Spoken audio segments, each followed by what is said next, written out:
नमस्ते फैमिली।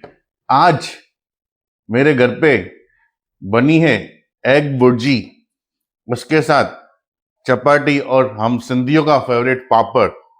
आइए टेस्ट करते हैं कि कैसे है।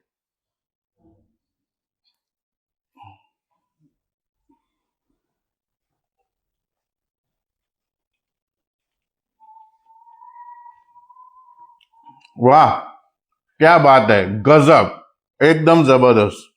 थोड़ी सी हरी मिर्च, आहा, पापड़,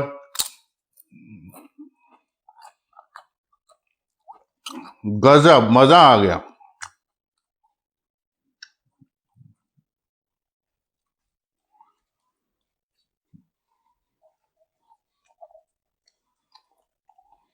एक नंबर।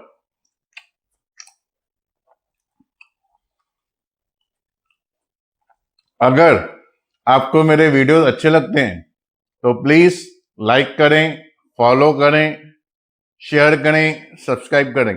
मिलते हैं अगले वीडियो में, तब तक के लिए टाटा, बाय बाय।